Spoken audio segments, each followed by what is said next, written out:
So, it has now been about a year and a half since Ellen DeGeneres released what she dramatically claimed would be her very last stand-up special. This, of course, was Ellen's big clap back to all the critics and detractors who had just exposed her yet another power-hungry tyrant hiding in plain sight in the entertainment industry. Because as it turned out, Ellen treated almost everyone around her who wasn't a fellow celebrity like something stuck to the bottom of her shoe. And almost immediately in that farewell comedy special, Ellen decided to do something remarkable. She played the victim. Yes, Ellen tried to suggest that the real reason people turned on her was because she was too gay. Right, because obviously it had nothing to do with the fact that she built an entire brand and made hundreds of millions of dollars, selling herself as quite literally one of the nicest people on the planet. Her catchphrase was literally, "Be kind to one another." She said it at the end of every single episode for years. I always end each show by saying, "Be kind to one another." And then suddenly, dozens of former employees started coming forward. And the picture they painted looked nothing like the one on the tin. Stories of a workplace culture that was reportedly cold, demanding, and at times downright miserable. Accusations started stacking up. It's a lie. Every Friday we were shaking, who's going to get fired this Friday? And they painted a version of Ellen that looked a lot less like America's friendly daytime host, and a lot more like a full-blown Karen witch behind the scenes, which created a pretty significant problem. Because when your entire identity is built on being the kindest person in the room, allegations like that don't just sting, they unravel everything. So essentially, Ellen became one of the first major celebrities to experience a truly modern cancellation. Once the image cracked, the ratings followed. Her show's viewership dropped sharply. Even her secondary daytime venture, Ellen's Game of Games, was cancelled in 2022. In short, everyone's favourite gay grandma suddenly stopped getting invited to the cookout. No more grandma energy for you, Ellen. But in all seriousness, the whole situation was pretty shocking. Because throughout the mid-2000s, Ellen was widely seen as one of the least controversial figures in the entertainment industry.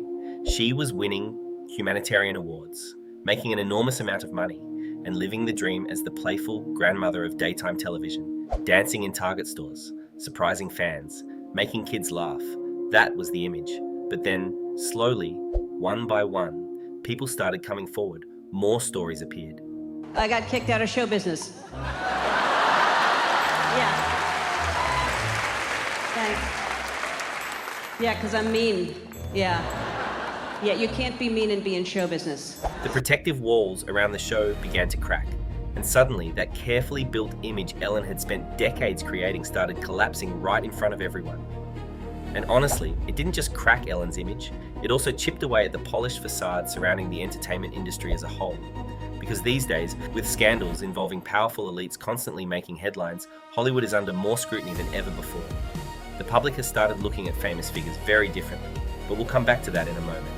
Either way, what really stood out was how obvious the damage control felt. Here she was using what she claimed would be her final stand-up special to explain why everyone else had misunderstood her. At several points, it almost sounded like she was suggesting the real reason she had been pushed out of the spotlight was simply because she was a gay woman who spoke her mind. In other words, playing both the gay card and the woman card at the same time. And the special itself, let's just say it didn't exactly become the cultural moment Ellen may have hoped for. Instead, many viewers walked away feeling she came across as entitled, arrogant, and surprisingly out of touch. Even longtime fans seemed disappointed. But then, things got even more interesting. Because Ellen's very public friendship with Sean Combs suddenly became impossible for people online to ignore. Diddy himself had been hemorrhaging public goodwill as explosive allegations about his private life began dominating headlines. And the timing? Almost bizarrely synchronized with the release of Ellen's special. Suddenly, the internet began resurfacing old posts celebrating their friendship. Posts like, "Thanks to my friend Diddy, you're always the life of the party. Apparently, I have a history of not knowing which parties I've been invited to. Diddy, happy birthday P, Diddy Puff Daddy Sean Commies," or as I like to call him, Cuddle McNuggle stuff. No, you don't need to know why. This group of kids had a dream to dance with Diddy. Today, that dream came true. Once those resurfaced, they sparked a new wave of online speculation. Because when a powerful celebrity becomes the center of serious allegations, people inevitably start looking at the circles they moved in. Now, to be clear, having a public friendship with someone doesn't automatically mean you knew anything about what may have been happening behind the scenes. but critics certainly found it interesting that Ellen maintained such a visible friendship with him throughout her entire television career, especially considering that rumors about Diddy had circulated in entertainment circles for years. Yet Ellen continued bringing him onto the show regularly and praising him as one of her favorite guests. And look, all anyone is really pointing out here is that you don't usually end up with a nickname like Cuddle McNugglestuff through a purely distant professional relationship. And when people started asking Ellen directly about her connection to Sean Combs as documents began surfacing, silence. Complete and total silence. No statement, no clarification, nothing. Ellen, were you surprised by the allegations about P. Diddy? Did that surprise you about P. Diddy? He's been on your show many times. Have you been to his parties? Almost on cue, as federal investigations into Diddy escalated and raids were carried out on his properties, Ellen quietly packed her bags and left the country. The timing was curious, because while Diddy's world was collapsing in real time, Ellen was boarding a flight to southwest England with her wife, and people noticed. Many observers interpreted it as exactly what it looked like. A convenient moment to put an ocean between herself and the downfall of someone she had publicly called a close friend. Simply put, the kitchen got hot and Ellen left. Now, Ellen herself offered a very different explanation. She insisted the move had nothing to do with Diddy or the investigations. According to Ellen, the reason was political. She said she simply didn't want to live in the United States with Donald Trump returning to the White House. So off she went to England, purchasing a rural estate reportedly worth around $20 million, followed shortly after by another mansion valued at roughly $30 million. She addressed the move publicly during a theatre appearance, explaining it like this. "We got here to England the day before the election, and we woke up to lots of texts from our friends and crying emojis. We were like, we're staying here, we're not going back, we are not leaving. So we bought a house that we thought was going to be a part-time house. Then we decided we needed a different house, and now we're selling that house." But then something strange happened. After barely a year in the United Kingdom, reports began circulating that Ellen and her wife were already heading back to the United States, which raised a few eyebrows, especially considering Ellen had spent that year praising how wonderful life in England supposedly was. The kinder people, the simpler lifestyle, the peaceful countryside. And yet, barely 12 months later, she was already heading back across the Atlantic, which makes the whole activist narrative start to look a little flimsy. Let's rewind for a bit. Before the headlines about Ellen returning to America, something interesting had already happened in England. Shortly after arriving in England, Ellen purchased a rural estate for around $20 million, lived in it for roughly 1 month, and immediately began orchestrating a massive renovation. Reports say she had roughly 70 workers overhauling the property within 10 weeks. And then she listed the house for roughly $10 million more than she paid for it. All while publicly presenting an image of living a peaceful countryside farmer lifestyle that, according to the timeline, lasted about 30 days. Now, here's where things get even more interesting. Because by technically living in the property, even briefly, it could potentially qualify as a primary residence, and that designation can reduce capital gains taxes by as much as 24%. In this case, that could mean savings of over $2.4 million. Starting to see the picture? Especially when you remember that Ellen has reportedly flipped more than 50 homes over the past 2 decades, owning 24 properties in Southern California alone. So the quick flip strategy wouldn't exactly be new territory, and that's before even getting to the trouble the renovation caused locally.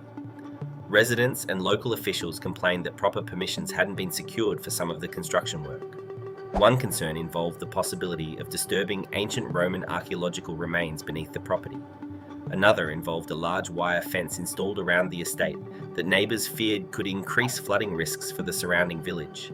And then, drawn in a twist that almost feels scripted, months after the renovation was finished, while the farmhouse was still sitting on the market, the region was hit by heavy flooding.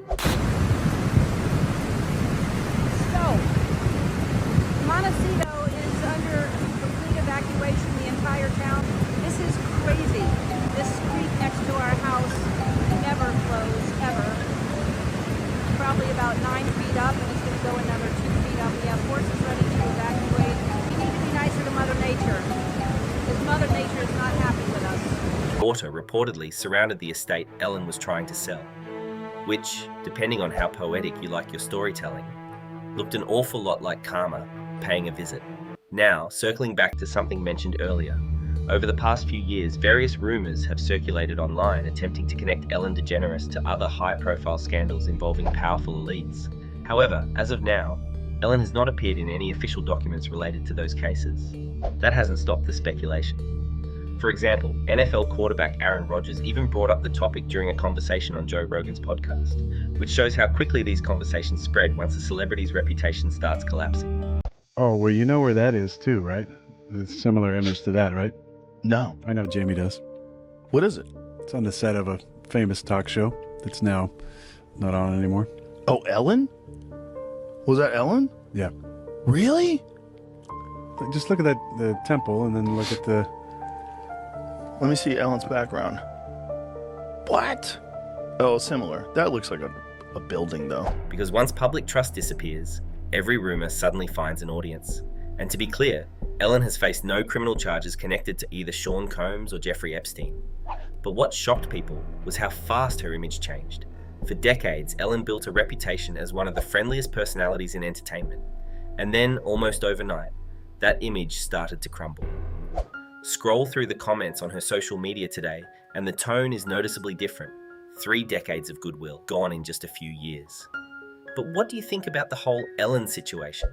Do you think her move overseas had anything to do with the controversy surrounding Diddy? Or do you think the internet is reading way too much into the timing? Let me know what you think in the comments below.